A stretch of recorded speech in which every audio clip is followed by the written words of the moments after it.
बिस्मिल्लाहिर्रहमानिर्रहीम। नाज़रीन, programme view point के साथ मैं हूं इमरान यकूब खान।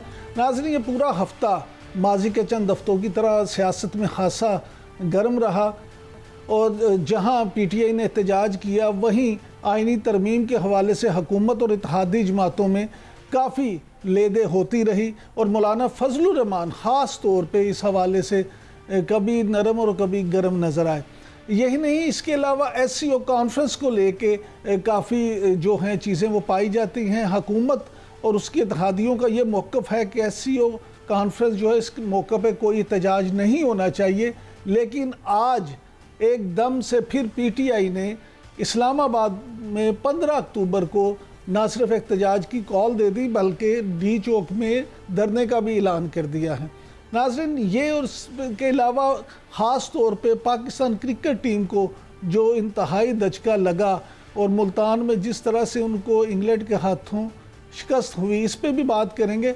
और आज ख़ास तौर पे हमारे साथ इन तमाम मौज़ूआत पे बात करने के लिए मौजूद हैं शजरा मनसिब साहिबा, मुस्लिम लीग नून की MNA हैं, और उसके अलावा माहिर कानून और हमारे पुराने साथी फैसल चौधरी साहब भी आज हमारे साथ मौजूद हैं।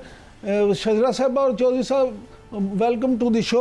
तो पहले बात करते हैं शजरा साहबा से। शजरा साहबा, ये फरमाइएगा कि आइनी तरमीम को लेके ये जो बातें हैं कि आज मुसव्वदे भी सामने आ गए हैं कुछ पार्टियों की तरफ से, तो आप क्या समझती हैं कि हुकूमत आइनी तरमीम पास करवाने में कामयाब हो जाएगी और इसका मकसद क्या नज़र आता है आपको?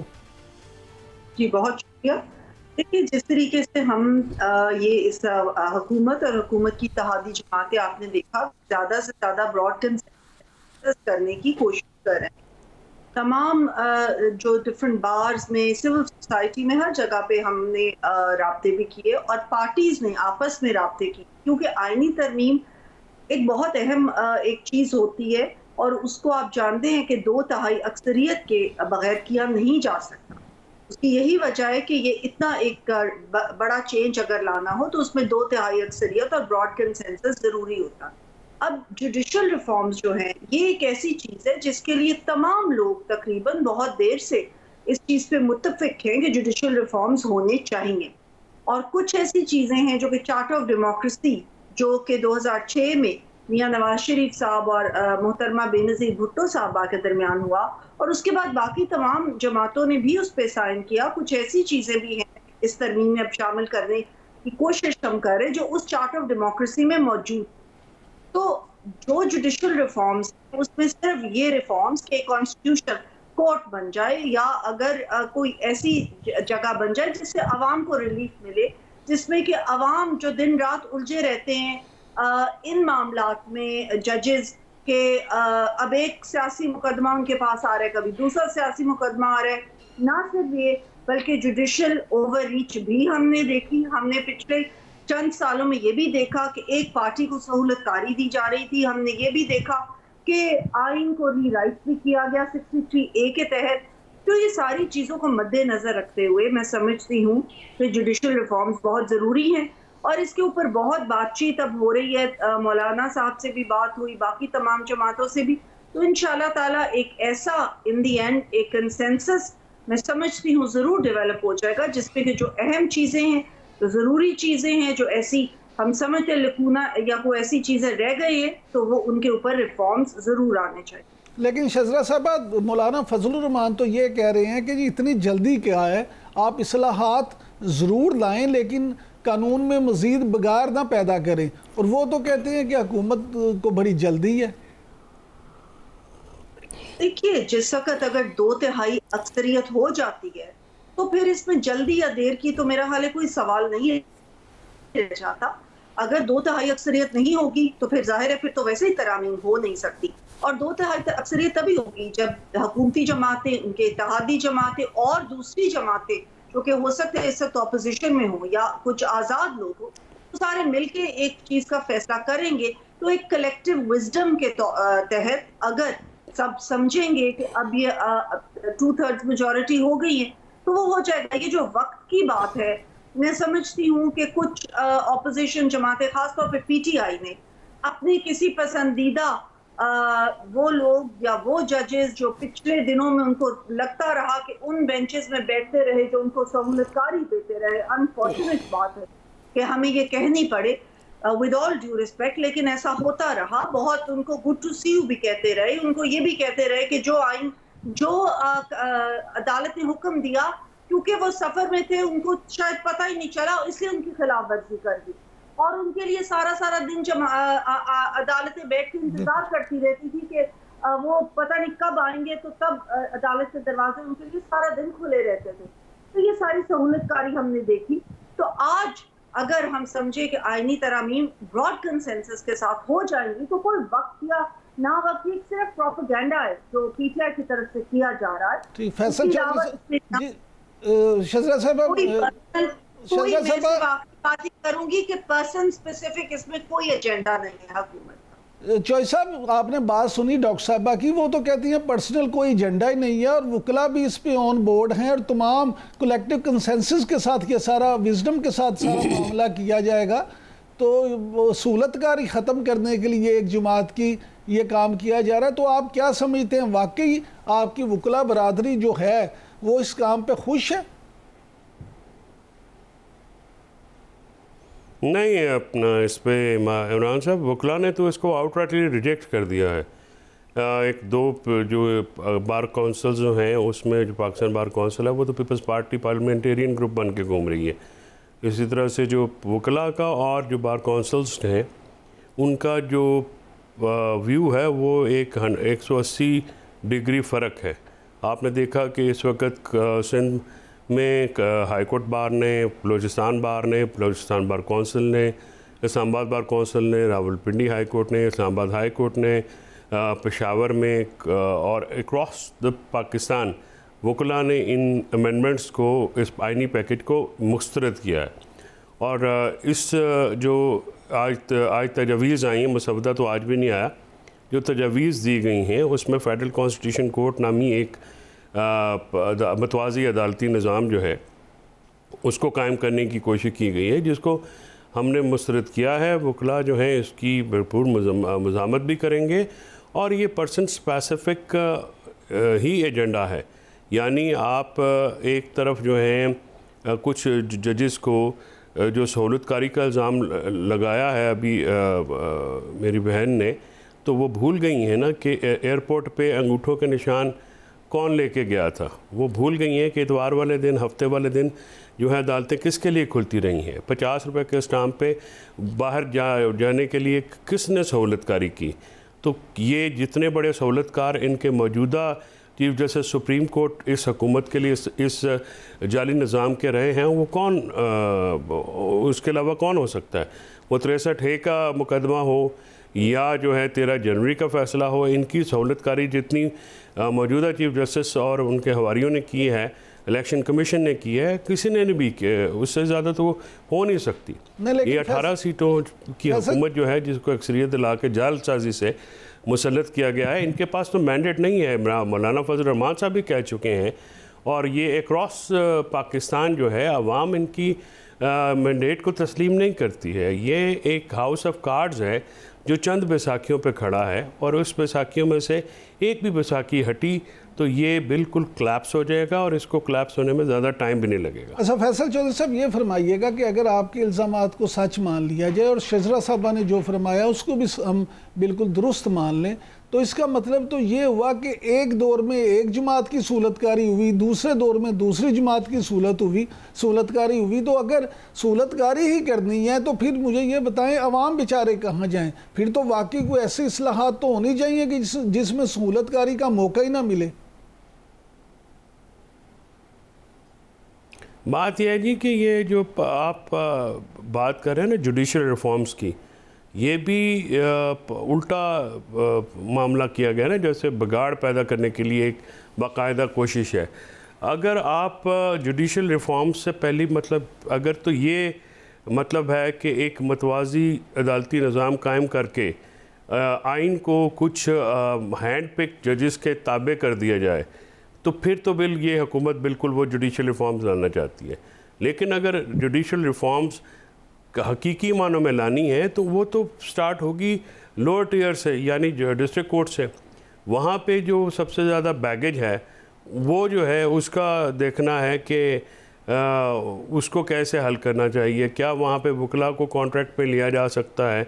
कॉन्ट्रैक्ट पे लगाने के बाद जो सबसे ज़्यादा बैगेज है वो ज़ाहिर सुप्रीम कोर्ट में 1% तो नहीं है, वहाँ पे तो टोटल 200 कॉन्स्टिट्यूशनल केस हैं जिसकी जो इस वक्त डाटा जो आज रिलीज़ हुआ है, तो उसके ऊपर तो एक अलहदा आप कॉन्स्टिट्यूशनल कोर्ट बना के फिर उनके और जो मौजूदा जो जजेज़ हैं उनकी उम्रों में फ़र्क, उससे तो वाज़े नज़र आता है ना कि एक शख्स जो है उसको रिटायरमेंट के बाद जो है वो एक दवाम बख्शने के लिए उसके इक़्तिदार को और उसकी पोस्ट को जो है वो एक साजिश की जा रही है। और ये साजिश जो है ये किस तरह से पूरी की जाएगी, लोगों को ज़ाहिर है उठा के मारा जा रहा है।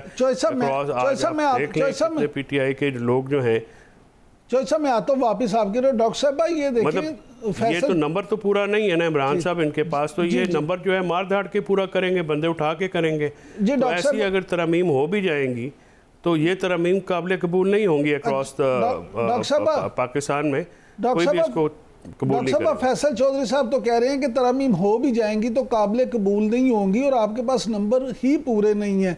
बल्कि असद कैसर साहब ने तो ये भी इल्ज़ाम आयद किया है कि आप 20-20 करोड़ रुपए और वजारत की भी ऑफर कर रहे हैं MNS को, तो क्या वाकई ऐसा है? देखिए, जो 63A रीराइट किया गया था और अब उसकी दुरुस्तगी हुई है, उसमें ये वजह ही ये है कि अगर कोई शख्स, कोई पार्टी का ऐसा नुमाइंदा हो जो कि अपने लीडर की बात से हट के अपने ज़मीर की आवाज़ को देखते हुए ये समझे कि कोई कानून अगर आ रहा है या कोई ऐसी चीज़ हो रही है या कोई वोट ऑफ नो कॉन्फिडेंस है, वो समझे कि उसको अपने लीडर से हट के वोट देना है अपने ज़मीर को फॉलो करके। मैं समझती हूँ कि बड़ा अफसोस की बात है अगर हम आज इस वक्त एज अ बहसियत कौम ये समझें कि हम में से किसी का ज़मीर नहीं है। अगर कोई वोट अपने लीडर के कहने के खिलाफ देना चाह रहा है तो वो सिर्फ और सिर्फ इसलिए कि उसको पैसे दिए गए हैं। मेरा नहीं ख्याल कि ऐसा है और ना ही मैं समझती हूँ किसी भी जमात में इस तरह के लोग भरे हुए। तो बात यह है कि उसमें यही लिखा गया है कि अगर कोई शख्स समझे कि उसने इसके खिलाफ देना है तो उसको साथ अपने ज़मीर की आवाज़ को फॉलो करने की इजाज़त भी है, और साथ ही साथ जो उनके पार्टी का लीडर है वो उसको इस इनहराफ की सजा भी देगा कि वो उसको डीसीट हो जाएगा और फिर वो दोबारा इलेक्शन लड़ेगा। तो ये एक बहुत जामे एक शिक थी कानून की जिसको कि रीराइट किया गया। अगर कोई शख्स इस वक्त समझता है कि वो ये करना चाहता है तो वो करेगा। बहुत सारे तो हमारे पार्लियामेंट में आज़ाद लोग बैठे हुए जो आज़ाद जीत के आए, अभी उन्होंने कोई पार्टी ऐसी ज्वाइन नहीं की कि उनको कोई ऐसा पार्लियामेंट्री लीडर हो जो उनको कह सके कि ये करना है या नहीं करना।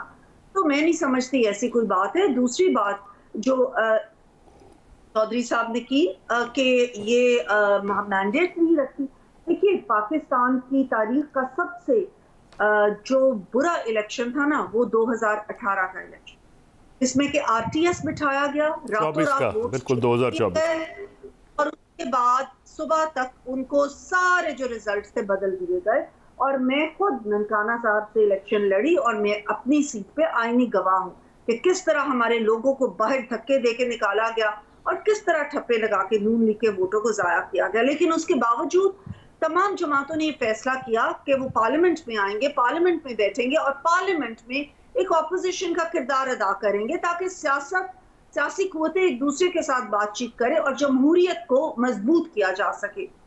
उसके बरक्स आज आप देखें कि PTI जो है वो इसकी बजाय हमने वो ऑपोजिशन में वो भी आए और इन आईनी तरामीम में अगर वो भी अपना इनपुट देना चाहते हैं तो दे, अपने सजेशंस देना चाहते हैं तो दे, और इनको बेहतर वो समझते हैं किया जा सकता है किसी तरीके से तो अपने सजेशंस दे, लेकिन वो ऐसा नहीं कर रहे। ये एक ऐसी जमात है जिसने सवाए सड़कों की सियासत के और कभी कुछ नहीं चाहा, और सड़कों की सियासत में आज देख लें कि उन्होंने कहां तक पहुंचा दिया। पहले 2014 में जब चीनी सदर ने आना था तो तब उन्होंने स्पेक को डिले करवाया, पाकिस्तान का नुकसान करवाया। उन्होंने IMF को खत लिखे कि पाकिस्तान को के साथ डील ना करो। उन्होंने आज जब शंघाई कोऑपरेशन ऑर्गेनाइजेशन का इतना अहम इजलास हो रहा है तो उन्होंने ये कह दिया कि वो सड़कों पे आएंगे और आके एहतजाज करेंगे ताकि पाकिस्तान को पूरी दुनिया में बदनाम किया जा सके। और एक बहुत अहम इस वक्त जो ऑर्गेनाइजेशन हमारे लिए सफारती कामयाबी भी है और इंशाल्लाह इससे स्टेम करेंगी, हमारे लिए आगे मईशत भी बेहतर होगी, हमें स्टेबिलिटी भी आएगी।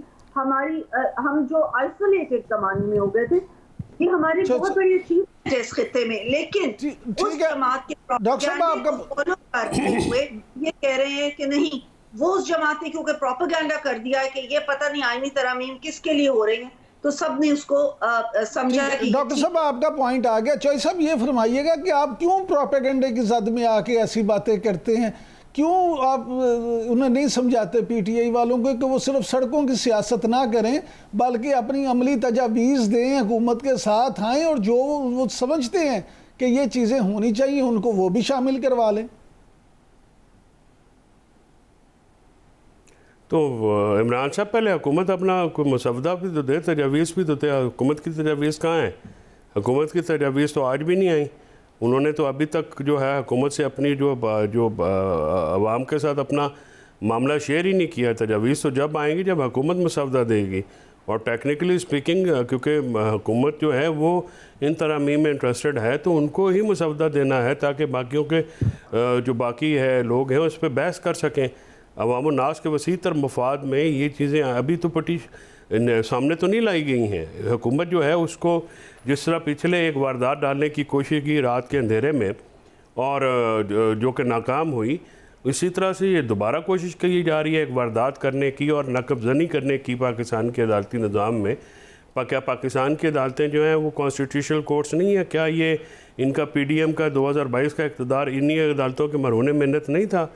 बात यह है कि अगर आपको एक मीठा मीठा हापा पर कौड़ा कौड़ा थूक करना है आपने, तो ये तो बात नहीं चलती। जहाँ तक PTI की सड़कों पे आने की बात है तो उसकी वजूहात क्या हैं? आज आप इमरान खान को आपने 3 अक्टूबर के बाद किसी को एक्सेस नहीं दी है, उनकी बहनों की को आपने भी अरेस्ट किया और झूठे पर्चे दिए और उनको जो है कल से फैमिली से भी मुलाकात नहीं करने दी जा रही उनकी दोनों बहनों से। तो क्या आज अदालत में तो ये कहा गया कि सिर्फ उनकी एक बहन को इमरान खान साहब से मिलवा दिया जाए या उनके जो डॉक्टर्स हैं उनके वकला भी उन्होंने कहा, हमने वकला ने कहा कि हम नहीं जाते, आप सिर्फ इनको भेजें।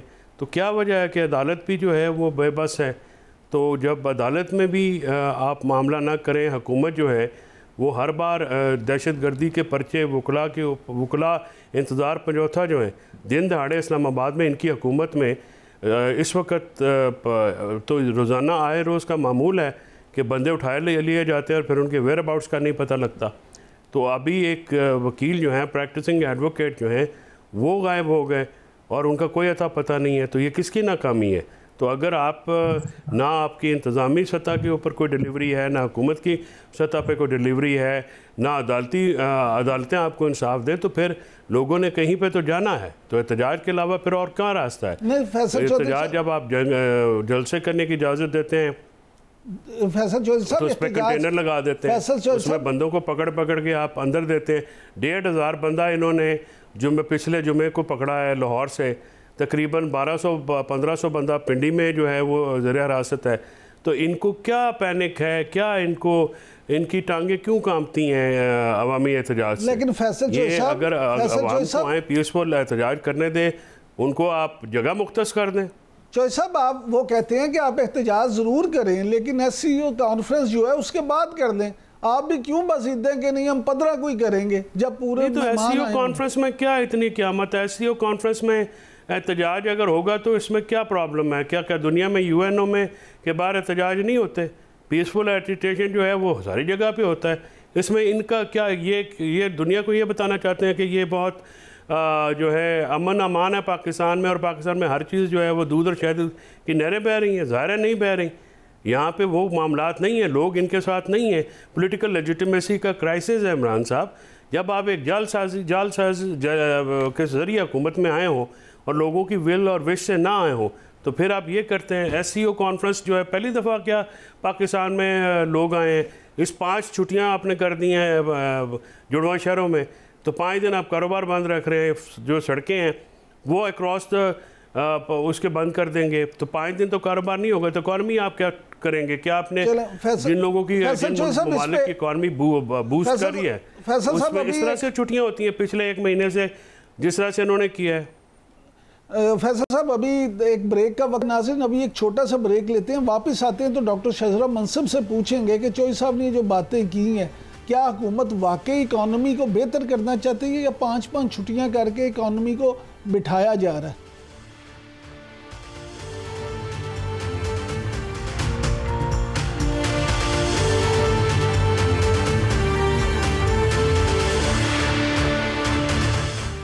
Welcome back. डॉक्टर साहब ये फरमाइएगा कि फैसल चौधरी साहब की गुफ्तगू आपने सुनी, वो तो कहते हैं कि जी हुकूमत जो है वो इसमें परेशानी वाली क्या बात है, हम तो पुरअमन एहतजाज करते हैं, PTI वाले उन्हें कर दें, तो UNO के बाहर भी तो एहतजाज होता है, तो आप क्यों ये समझती हैं बार बार हुकूमत क्यों ये कहती है कि जिन्हें दोबारा 9 मई वाले वाक़यात ना हो जाए? शंघाई कोऑपरेशन ऑर्गेनाइजेशन इस खिते के लिए बहुत अहम अब ये एक ऑर्गेनाइजेशन बनी है और इसमें बहुत सारे ममालिक शामिल हो रहे हैं और ये एक हमारे इस खिते के लिए स्पेशली वेस्ट के मुकाबले में एक बहुत अहमियत की हामिल, और ये कॉन्फ्रेंस पाकिस्तान में होना, एक बैनुल-अक़वामी सतह की कॉन्फ्रेंस बहुत ही अहमियत की हामिल है। आपने देखा कि पाकिस्तान एक वक्त ऐसा आया था जब आइसोलेट हो गया था, हमारे दोस्त ममालिक नाराज थे और अमेरिका भी हमसे नाराज था, तमाम वेस्ट भी नाराज था, हमारे दोस्त ममालिक भी नाराज थे। अभी हम ये समझते हैं कि एक सफारती कामयाबी है, इंडिया का भी वो आ रहा है, और इंडिया के बारे में फॉरेन मिनिस्टर के बारे में आप देखें कि बैरिस्टर इनके जो सैफ साहब है उन्होंने किस किस्म की बात की कि हम उनको दावत देंगे कि आए और हमारे जलसे में खिताब करें और बताएं, आप बताएं मुझे, एक हमारा दुश्मन मुल्क है, उसका एक अगर कोई लीडर इधर आ रहा है तो हम इस तरह की बातें करेंगे, हम अपने मुल्क के खिलाफ। तो आप ना इनवाइट करें उनको इधर कॉन्फ्रेंस में, अगर इतना दुश्मन मुल्क है तो वो कॉन्फ्रेंस में आए, उसको ये कहना कि आगे जलसे में खिताब करें, तो ये वही बात है ना, जिस तरह बाहर के ममालिक में जाके कहते थे कि पाकिस्तान में तो सारे करप्ट हैं। अपने मुल्क की जो होती हैं कुछ ऐसी कोर चीजें, उनके लिए तो बियॉन्ड पार्टी लाइंस सब एक हो जाते हैं, कुछ ऐसे कॉजेज, नहीं पनामा पेपर भी दुनिया ने किया था, वहां पे उनको पता चला कितना करप्ट है। फैसल चौधरी साहब जी, डॉक्टर साहब फलस्तीन के ऊपर जो कॉन्फ्रेंस हुई, क्या PTI को उसमें शामिल नहीं होना चाहिए था? क्या फलस्तीन हमारा एक कोर प्रिंसिपल नहीं है, प्रिंसिपल स्टैंड है हमारा? मुश्ताक और उनकी बीवी को यहाँ पे जुलूस निकालने पे सबको गिरफ्तार करते रहे। अच्छा, पाकिस्तान आप फलस्तीन को से कितने एक्शन से मईशत हो रही है, आप फिर इनसे पहले पूछने में, मैं फिर बाद में बात करूं। नहीं डॉक्टर साहब आप अपनी बात मुकम्मल कर दें, मेरी बात मुकम्मल होने देना। जी। मैं आपको ये कहती हूँ कि मईशत हमारी स्टेबल हो रही है, हमारी क्रेडिट रेटिंग्स मूडीज ने, फिच ने कहा कि बेहतर हो रही है, तरसीलात ज़र बेहतर हो रही है, ट्रेड हमारी बेहतर हो रही है, रुपी स्टेबल हो गया है, और हर तरफ से हमें अब ये एक चीज आ रही है, IMF का प्रोग्राम हमने कर लिया कि अब एक पाकिस्तान स्टेबिलिटी की तरफ जा रहा है। उसके साथ आप देखें कि मलेशिया का प्रेसिडेंट यहाँ आए, उन्होंने हमारे साथ MOUs कई साइन किए, अभी सऊदी अरेबिया से इतना बड़ा वफ्द आया है और वो उन्होंने B2B भी किया, बहुत कई उन्होंने इस तरह की चीजें की कि हम इन्वेस्टमेंट करेंगे पाकिस्तान में। ये एक बहुत बड़ी बात है कि अब बैरूने दूसरे ममालिक पाकिस्तान में इन्वेस्टमेंट करें ताकि पाकिस्तान ग्रोथ की तरफ जाए। इस माहौल के अंदर जब पाकिस्तान में बेहतरी आ रही है, मईशत बेहतर हो रही है और आवाम के लिए इंशाल्लाह ताला इससे बेहतरी आएगी, यहाँ पे ये कहना कि नहीं यही एक दिन हमें चाहिए एहतजाज के लिए, क्यों 3 दिन की अगर कॉन्फ्रेंस हो जाती है। डॉक्टर साहब आपका अब आ गया आपका पॉइंट ऑफ व्यू। जो फैसल चौधरी साहब आप क्यों ये ऐसा करना चाहते हैं? देखें तमाम एजेंसीज ने इंडिकेशन दे दी कि हालात बेहतर हो रहे हैं। डॉक्टर साहब की आपने बात सुनी, वो कहती हैं स्टेबिलिटी भी आ रही है। सऊदीज जो आए हैं उन्होंने 27 माहदे भी कर दिए, $2.2 बिलियन की इन्वेस्टमेंट वो यहाँ कर रहे हैं। मलेशिया ने MOUs कर लिए। तो आपसे ये तरक्की या खुशहाली नहीं देखी जा रही, या आप वैसे समझते हैं कि ये सिर्फ MOU या अमलन कुछ नहीं है? ये MOUs तो डेफिनेटली जब तक वो मेमोरेंडम ऑफ अंडरस्टैंडिंग जो है वो मैच्योर नहीं हो, जब तक वो सब्सटैंशल उस में नहीं कन्वर्ट होते इन्वेस्टमेंट में, तो ये तो सिर्फ बातें हैं। बात ये है कि मलेशिया के प्रेसिडेंट आए हैं या सऊदीया के प्रेसिडेंट आए तो पाकिस्तान के लिए आए हैं, उनका पाकिस्तान के अवाम के साथ ताल्लुक़ है, हुकूमत के साथ तो किसी पार्टी के साथ तो ताल्लुक़ नहीं है। बात यह है कि मईशत तो सिर्फ नवाज़ लीग की और पीपल्स पार्टी की बेहतर हो रही है, बाकी मुल्क की तो मईशत डूब रही है। पाकिस्तान में तो आम आदमी जो है वो जीना उसका मुश्किल है। पाकिस्तान का आम आदमी तो आज भी जो है वो मुश्किल तरीन हालात में गुजारा कर रहा है। जो हालात इन्होंने पैदा किए हैं 2022 में, जब से ये हुकूमत में आए हैं, तो उसके बाद जो है पाकिस्तान में आम आदमी जो है, जो किसान रुल गया है, मज़दूर रुल गया है। टेक्सटाइल इंडस्ट्रीज 8000 टेक्सटाइल यूनिट्स यहाँ से इस बार अपना शिफ्ट हुए हैं पाकिस्तान से बाहर। यहाँ पे इन्वेस्टर कोई नहीं है, इन्वेस्टमेंट करने को कोई तैयार नहीं है। आपने IMF का प्रोग्राम किया है तो IMF की कितनी सख्त शराइत हैं। आप अभी देखिए कि अभी चाइनीज़ इन्वेस्टमेंट के ऊपर जो है वो एम्बागोज लग रहे हैं, तो आप जो हैं पाकिस्तान को किधर लेके जा रहे हैं? जितना कर्जा आपने ले लिया है उसको रिटर्न करने के लिए आपके पास IPPs का जो सारा मुआहदे हैं, और पाकिस्तान में जो IPPs का एक जाल बिछाया गया और उनको कैपेसिटी पेमेंट के मुआहदे किसने किए? ये नून लीग ने किए और पीपल्स पार्टी ने इसको किया। और इस दोनों जो हैं ये पार्टियां जो हैं ये कह रहे हैं जी कि बाहर के लोग हमें आप कहते हैं करप्ट है। भी पनामा पेपर्स का स्कैंडल ही इंटरनेशनल स्कैंडल था। सरे महल से लेके कोई भी स्कैंडल जो इंटरनेशनल स्कैंडल्स थे, यहाँ पे तो आप लोग आपने करप्शन को जो है वो रूटीन बना दिया है। यहाँ पे तो जिस शख्स के ऊपर फ़र्द जुर्म लगनी थी, एक डॉक्यूमेंट्री एविडेंस था, उसको उठा के उस वक़्त की इस्टेब्लिशमेंट ने वज़ीर-ए-आज़म बना दिया। जिस दिन उनके ऊपर वो, और जिस जज ने उनको छोड़ा उसको आपने नौकरी दे दी यहाँ पे। उसके बाद जो शख्स जो है मनी लॉन्ड्रिंग में मुलव्वस थे, उसको इसी जज ने जो है हुदैबिया पेपर मिल्स में जो है उनको फ़ायदा पहुँचाया। तो ये क्या लोग पागल हैं आजकल के दौर में? क्या वो उनको बताने की ज़रूरत है? आपका ख्याल है कि इंटरनेशनल वर्ल्ड जो है वो इतनी बेकार है कि वो पाकिस्तान के बारे में, पाकिस्तान के बारे में जो नवाज शरीफ और जरदारी हैं इनके बारे में सोचते रहेंगे? नहीं, लेकिन उनकी अपनी प्रायोरिटीज़ हैं और वो अपने इंटरेस्ट हैं। अगर आपको इंडियन फॉरेन मिनिस्टर इतना बुरा लगता है तो आपने बुलाया क्यों उनको? आपने किस चक्कर में आप एक तरफ शादियाने बजाते हैं कि इंडियन फॉरेन मिनिस्टर आ रहा है, तो दूसरे में अगर कोई ये कहता है कि हम तो इतने पीसफुल प्रोटेस्टर्स हैं कि अगर दुश्मन मुल्क का वज़ीर ख़ारजा भी आके खिताब करना चाहे तो कर ले, तो उस पर आपको इतराज़ है, तो फिर आपने उनको बुलाया क्यों? मोदी के साथ जो है इस वक्त पींगे कौन बढ़ाने की कोशिश? मोदी साहब पाकिस्तान में किसकी शादी पे आए थे? तो ये बातें जो हैं ये डायकोटमी तजादिस्तान बना दिया पाकिस्तान को। इसलिए लोग एहतजाज, इमरान एक मिनट, इसलिए लोग एहतजाज करते हैं कि आपने सिविल राइट्स और सिविल लिबर्टीज़ को कर्टेल किया है। आप मार्शल लॉ से भी वर्स्ट हैं। आपने मीडिया सेंसरशिप की है। आपने लोगों को जो है वो बिल्कुल नौकरियों से निकलवाया अपने नापसंदीदा लोगों से। फिर आपके जो लोग डिजिटल मीडिया पे गए आपने उनको टारगेट किया है।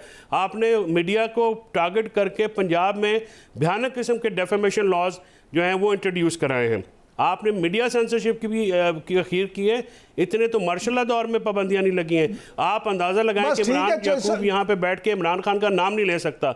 इनके चैनल पे बानी क्या होता है?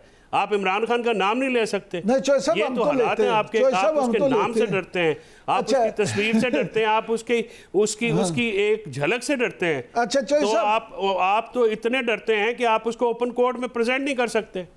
अच्छा डॉक्टर साहब, ये एक तो लंबी चार्जशीट फैसल चौधरी साहब ने कर दी, इसका ज़रा जवाब दे दें। इन्होंने जो इल्ज़ामात आयद किए हैं उस पर ज़रा रोशनी डालें। जी देखिए, बात यह है कि सिर्फ इल्ज़ामात आयद करना या सिर्फ ये बातें करते रहना बगैर किसी सबूत के, बगैर किसी चीज़ के, जो इनका 4 साल हुकूमती दौर रहा था, पाकिस्तान डिफ़ॉल्ट के दहाने पे आ, ये सब जानते हैं। उस वक्त पीछे के हालात क्या हो गए थे कि कोई इनकी टिकट ना लेता उस वक्त। और पाकिस्तान मुस्लिम लीग नून ने बिलाशुबा, मैं इस बात को मानती हूँ, बहुत सख्त फैसले हमें करने पड़े, बहुत मुश्किल फैसले करने पड़े, और उन मुश्किल फैसलों के लिए हमें अपनी सियासी कैपिटल को दाव पे लगाना पड़ा। लेकिन पाकिस्तान सबसे अहम है और पाकिस्तान के लिए हमने ये किया। और अल्हम्दुलिल्लाह के मियाँ नवाज शरीफ साहब के जो हमारे कायद हैं उनकी नीचे, और अपना मियाँ शहबाज शरीफ साहब प्राइम मिनिस्टर साहब और मरियम नवाज शरीफ साहिबा जो चीफ मिनिस्टर हैं, ये सब दिन रात काम कर रहे हैं। दिन रात इन्होंने मेहनत की।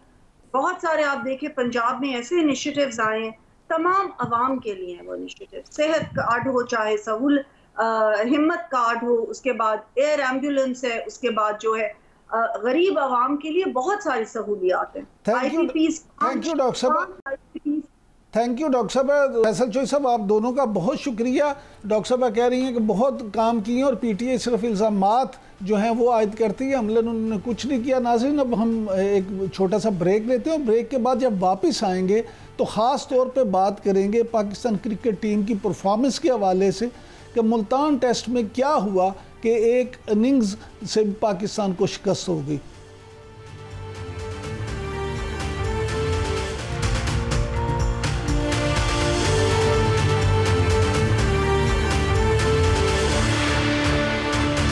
पाकिस्तान क्रिकेट को टेस्ट मैचों में एक बदतरीन शिकस्त का आज सामना करना पड़ा जब मुल्तान में पाकिस्तान को इंग्लैंड के हाथों एक इनिंग्स और 47 रन से शिकस्त हुई। इस शिकस्त के असबाब क्या थे? क्या पाकिस्तानी टीम मुकम्मल तौर पे नाकाम रही? बॉलिंग, बैटिंग, फील्डिंग, किसी जगह पे कोई पाकिस्तानी टीम में स्पिरिट नज़र आई? कप्तान ने कप्तानी कैसी की? और जैसे बहुत सारे सवालात जो इस वक्त सोशल मीडिया पे मुख्तलिफ लोग पूछ रहे हैं, उनके जवाब जानने की कोशिश करेंगे साबिक टेस्ट क्रिकेटर जनाब तनवीर अहमद साहब से। तनवीर अहमद साहब, बहुत शुक्रिया, आपने वक्त दिया। पहले तो ये फरमाइएगा कि इस मैच पे और इस रिज़ल्ट पे ओवरऑल आपका क्या तबसरा है? देखिए, शुक्रिया बहुत बहुत, आपने प्रोग्राम में हमें बुलाया। और देखिए, बात पता है क्या है? बात ये है कि ये पाकिस्तान क्रिकेट का जो सिस्टम है ना, जो चीज़ें हैं, ये सर कभी भी ठीक नहीं हो सकती, क्योंकि उसकी वजह ये मेरिट तो सबसे पहले आप दिमाग में रखें ना कि मेरिट नहीं है इस सिस्टम के अंदर। क्योंकि हम तो बहुत आसानी से प्लेयरों को कह देते हैं कि जी प्लेयर्स ने कुछ नहीं किया, प्लेयर्स की वजह से हो गया, लेकिन लोग ये नहीं समझते कि हमारा चेयरमैन एक नहीं होता, हमारा सिलेक्टर एक नहीं होता, हमारा कोच एक नहीं होता, हमारी टीम एक नहीं होती। ठीक है, ये सिस्टम भी पीछे से जो है वो चलता हुआ आ रहा है, जिसकी वजह से हमें बहुत ज्यादा प्रॉब्लम होती है। उसके बाद अगर हम क्रिकेट के ऊपर बात करते हैं, चले जी ये चीजें प्रॉब्लम करती है, लेकिन जो आम आवाम है वो तो बोर्ड की बातें सुनना नहीं चाहती ना। आम आवाम तो कहती है कि भाई ये जो पाकिस्तान टीम खेली है ये क्यों खेली। अब पिच के ऊपर बहुत ज्यादा बात हो रही है जी, कैसी फ्लैट पिच बन दी, सब कुछ हो गया। मैं काफी टाइम से ये कह रहा था, जब से बांग्लादेश की सीरीज खत्म हुई, कि भाई आप फ्लैट पिच बनाएं, उस पे आपके बैट्समैन रन्स भी करेंगे, ठीक है, जिससे हमें थोड़ा सा सुकून भी मिलेगा। और पाकिस्तान के प्लेयरों ने रन्स भी किए, इंग्लैंड के प्लेयरों ने भी रन्स किए। उन्होंने रन्स नहीं किए, उन्होंने मार मार के हमारा बुरा हाल कर दिया, उन्होंने पहाड़ जैसे रन्स कर दिए। अब हम 150 ओवर में 550 रन करते हैं, वो 150 ओवर में 823 रन करते हैं। तो हमारी बॉलिंग इतनी पैथेटिक, क्योंकि शाहीन हो गया, नसीम हो गया, इनको डोमेस्टिक क्रिकेट का बिल्कुल एक्सपीरियंस नहीं है। इनको आप टेस्ट टीम में डाल देते हैं। फिर अबरार आपके सामने एक स्पिनर खेला है, वो भी मार खा के इतनी मार उस बेचारे ने खाई कि उस बेचारे की तबीयत ही खराब हो गई। उसके बाद आपके पास कोई स्पिनर ही नहीं है।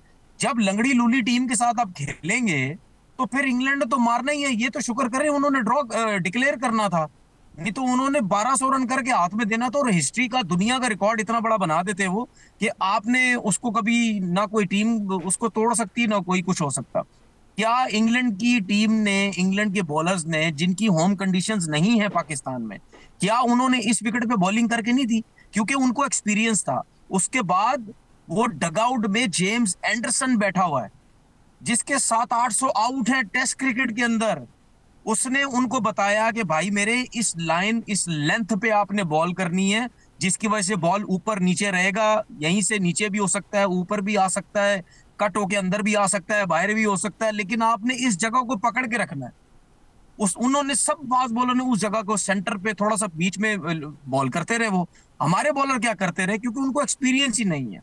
नहीं, लेकिन आप ये देखें कि टेस्ट क्रिकेट हो रही है, आप ये देखें टेस्ट क्रिकेट हो रही है, आपके पास ना बॉलिंग कोच है ना आपके पास बैटिंग कोच है। अगर हमारे बैट्समैन स्ट्रगल कर रहे हैं तो कौन उनको समझाएगा? कि अजहर महमूद समझाएगा?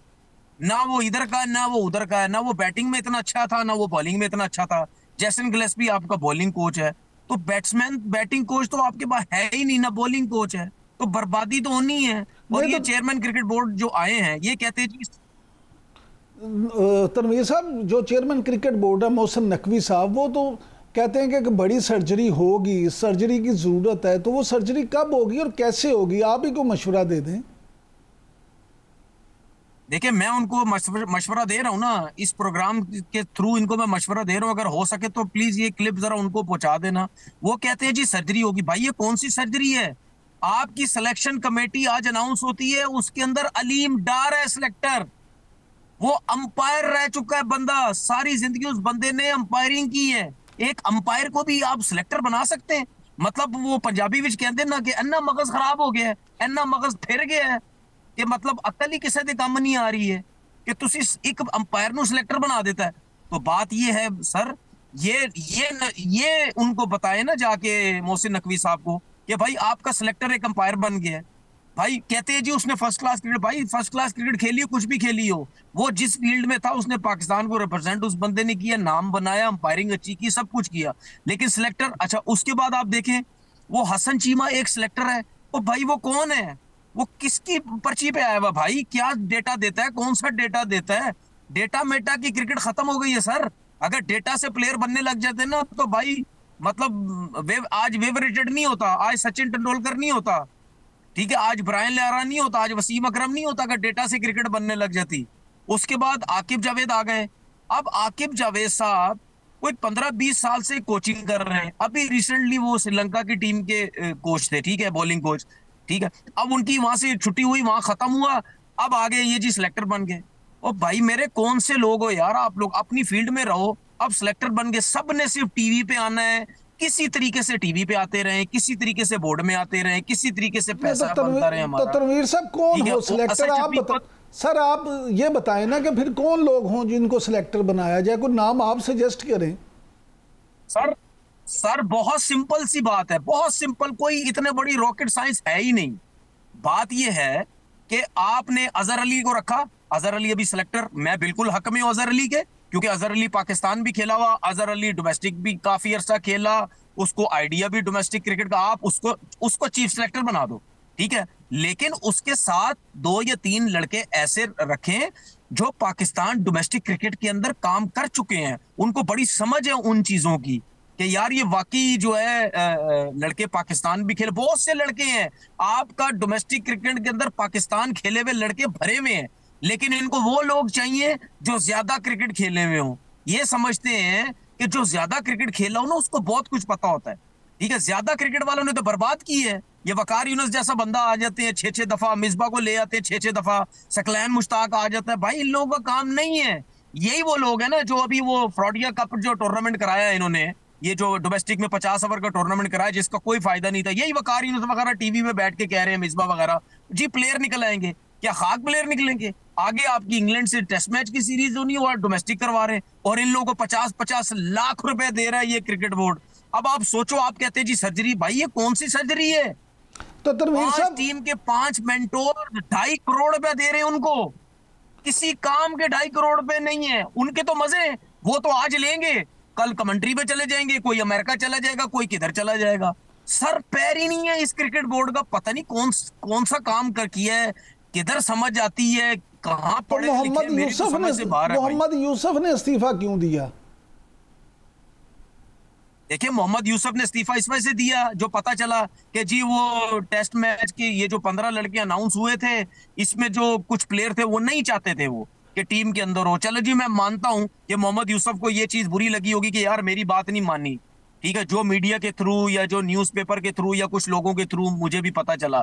मेरा मोहम्मद यूसुफ साहब से सवाल ये है कि जब आप पहली दफा पाकिस्तान टीम के सिलेक्टर बने थे या T20 की वर्ल्ड कप की टीम अनाउंस हुई थी, उसमें तो आजम खान भी था जिसकी फिटनेस ही नहीं है, उसमें अमाद वसीम भी था जो डोमेस्टिक क्रिकेट खेलना नहीं चाहता था, उसमें मोहम्मद आमिर भी था जो ये लोग पाकिस्तान डोमेस्टिक खेलते नहीं थे। तो उस टाइम जब इनको बुलाया गया था तो उस टाइम आपने रिजाइन क्यों नहीं किया?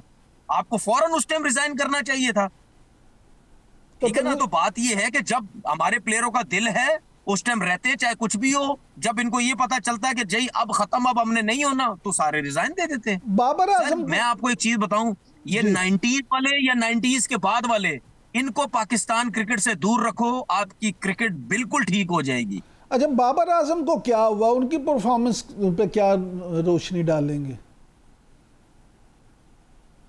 देखिए बाबर आजम का मसला ये है कि एक तो लोगों को समझनी चाहिए एक चीज, देखिए उसके ऊपर बहुत लोगों ने प्रेशर डाल दिया। मैं वाहिद बंदा हूं जिसने जिसने बोला था कि इसकी कप्तानी के पीछे पड़े में, वो ये टोटल एजेंडा है, उसको उसको कप्तानी से हटवाएंगे, वो हट गया कप्तानी से, ठीक है।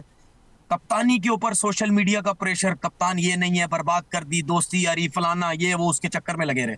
जब इसको कप्तानी से हटा रहे थे मैंने बोला इसकी बैटिंग के पीछे लग जाएंगे, क्योंकि सबसे बड़ा मसला ये है, एक तो जिन्होंने क्रिकेट नहीं खेली वो सोशल मीडिया में अपने यूट्यूब चैनल, ट्विटर पे पैसा, ये डॉलर कमाने के लिए ये कुछ भी बोल सकते हैं, ये कुछ भी कर सकते हैं, इनको कोई हमारे लोगों को परवाह नहीं है। इतना गंदा सोशल मीडिया हो चुका है, उसकी वजह से बाबर आजम के ऊपर इतना ज्यादा प्रेशर हुआ है। देखें है तो इंसान ना, ये कोई माने ना माने, जो भी कहता ना कि मैं बड़ा तुरम खान हूं मुझे कुछ नहीं होता, नहीं, मेंटली डिस्टर्ब होता है। उसके बाद ये शाहीन का मसला, ये कप्तानी का मसला, बाबर को रखा हटाया कप्तानी से, बोर्ड में फटे, ग्रुपिंग ये वो, ये सब कुछ भी आपको डिस्टर्ब करती है। प्लस उसके बाद उससे रन्स नहीं हो रहे, 17-18 इनिंग हो गई है, तो वो मेंटली डिस्टर्ब है। सर एक सिर्फ वन लाइनर में बता दें, मौके दिए जा रहे हैं सर, सिर्फ वन लाइनर में बता दें, शान मसूद 6 मुसलसल टेस्ट में नाकामी।